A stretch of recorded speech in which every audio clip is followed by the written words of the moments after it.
Palmiarabatsika rehetra atao anatin'ny fandarana voambolana kristiana indray androany dia mbola hitombo indray antsika amin'ny fahalalana ny tenin'Andriamanitra hianatra voambolana kristiana vaovao indray antsika androany dia ny momba ny hoe Israely.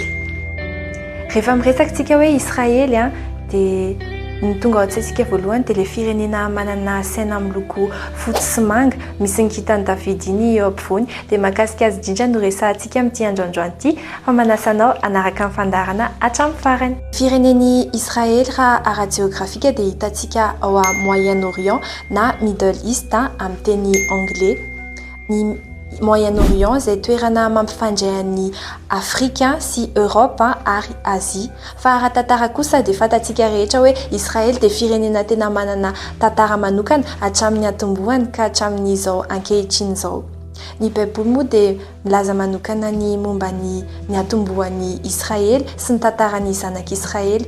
Dia mahakasika an'izay ny atombohan'ny Israely izay indrindra sy ny dikan'ny hoe Israely no arahantsika atao anatin'ny fandarana androany. Israely no firenena nofidian'Andriamanitra ametrahan'ny anarany ary tao aminy no nahatongavan'i Jesosy Kristy ho tonga nofy rehefa tonga tetỳ ambonin'ny tany izy. Fa araka ny fantatsika rehetra ao amin'ny tenin'Andriamanitra hoe i Abrahama no nomen'Andriamanitra ny teny fikasana dia niteraka ny Isaka teo amin'ny tokony 100 taonany teo dia Isaka indray no niampitanin'ny teny fikasan'Andriamanitra. Rehefa nahazo ny teny fikasan'Andriamanitra izy dia nampakabady an'i Rebeka.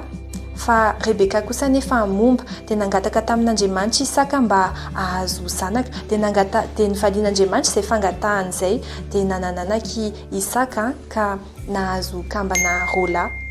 Rehefa atao akiba nefa dia hitantsika izay hoe ao amin'ny Genesisy toko 5:20 ny hitantsika an'izay. Rehefa atao akiba ireo zazakambana rola ireo dia nifanosika ary ozy izy Rebeka hoe araha izao nahoana reny dia mbola velona aho dia nanontany tamin'Andriamanitra izy. Ao amin'ny 5:20 dia mamaly anazy Andriamanitra hoe firenena roa no ao ankibonao ary vahoaka roa toko no hisaraka hatrao am-bohokanao ary ny firenena iray toko aherinao ny iray toko ka ny zokiny hanompo ny zandriny. Rehefa teraka nefa ireo zazakambana rola ireo dia Esau no nipoitra voalohany. Esau izay midika hoe voloana ary nanarakaraka azy tao i Jakob izay midika hoe mpamingana.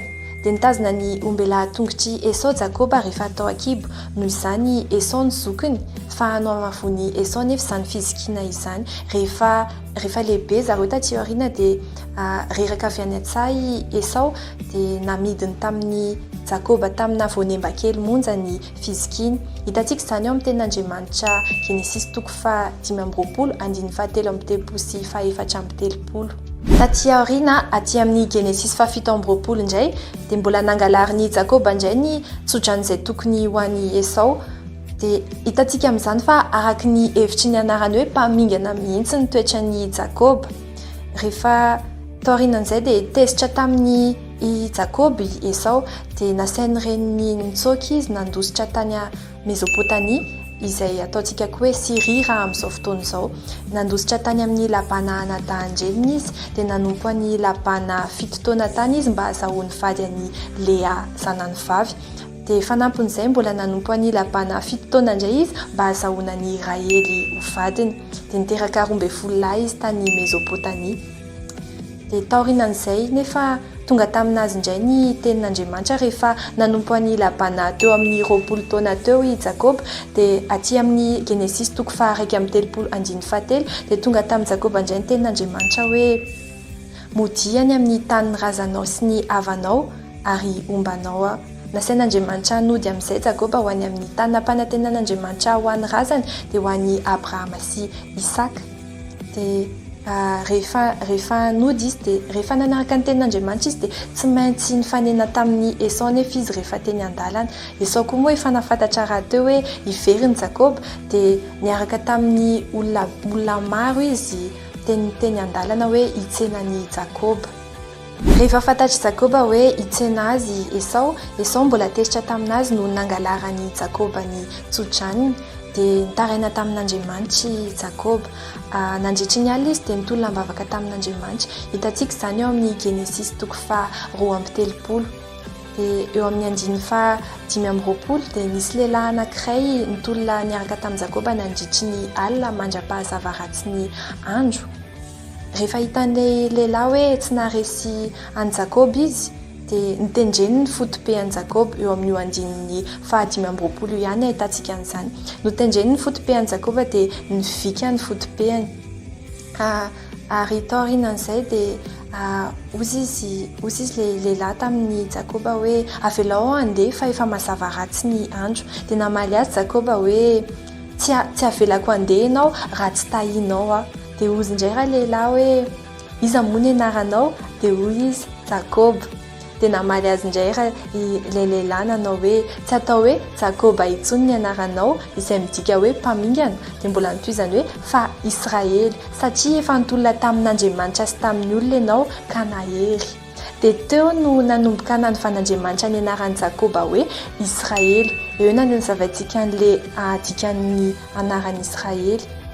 Ny anarana hoe Israely dia teny Hébreu fa adikantsika amin'ny teny malagasy hoe mpitolona amin'Andriamanitra. Dia izay zany dikan'ilay hoe Israely mpitolona amin'Andriamanitra. Dia nitsodrana Israely Andriamanitra fa amin'ny alalany no hitahinany firenena rehetra ambonin'ny tany. Tanteraka nefa izay tsodran'Andriamanitra izay tamin'ny alalan'ny nahatongavany Jesosy Kristy zanak'Andriamanitra nirahany hamono izao tontolo izao. Tao Israely no nahaterahany, tao ihany koa no nahafatesany, dia tao ihany koa no nitsanganany tamin'ny maty, ary mbola tao ihany no niakarany velona tany an-danitra. Mbola mitoetra ao amin'ny Israely hatrany izany teny fikasan'Andriamanitra izany mandraka ankehitriny ary mandra-pahatonga ny fahataperan'izao tontolo izao. Fantatsika rehetra nefa fa amin'izao fotoana iainantsika izao dia firenena misy ady mandrakariva ny firenena Israely satria betsaka ny firenena izay mankahala azy. Marina foana nefa ny tenin'Andriamanitra hitantsika ao amin'ny Genesis 12:7 manao hoe hita izay manisy soanao fa hanozona izay manozona anao.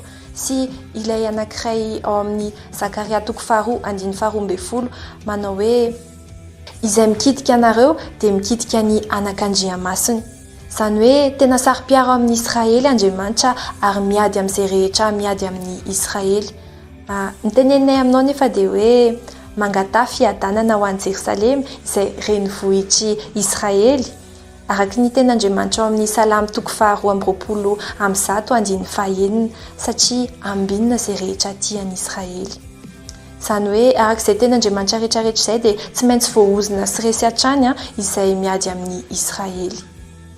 Dia izay ny fandaharantsika androany mino fa nazava tsara taminao ny dikany hoe Israely izay midika amin'ny teny gasy hoe mpitolona amin'Andriamanitra.